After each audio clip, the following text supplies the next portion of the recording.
अलीकडे पंतप्रधान मोदी यांच्या उपस्थितीत मुख्यमंत्री देवेंद्र फडणवीस, उपमुख्यमंत्री एकनाथ शिंदे आणि उपमुख्यमंत्री अजितदादा पवार यांचा शपथविधी पार पडला।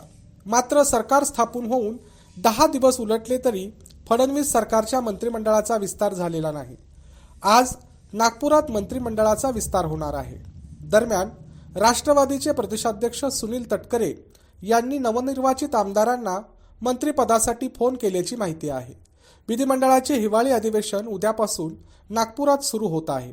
त्याआधी मंत्रिमंडळाचा विस्तार होण्याची चर्चा आहे। त्यामुळे आज महायुती सरकारच्या मंत्रिमंडळाचा विस्तार होणार आहे। महायुतीमधील तीनही प्रमुख पक्षांनी मंत्रिपदासाठी आपापल्या आमदारांची नावे निश्चित केली आहेत।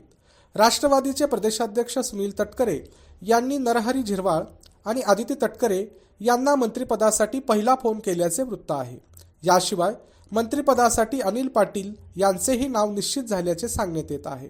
समोर आलेल्या यादीनुसार राष्ट्रवादीचे ज्येष्ठ नेते दिलीप वळसे पाटील आणि छगन भुजबळ यांना मंत्र्याच्या यादीतून वगळण्यात आले आहे। अशाच नवनवीन अपडेटसाठी जनता राज्य न्यूज चॅनलला सबस्क्राईब करा, लाईक करा आणि शेअर करायला विसरू नका।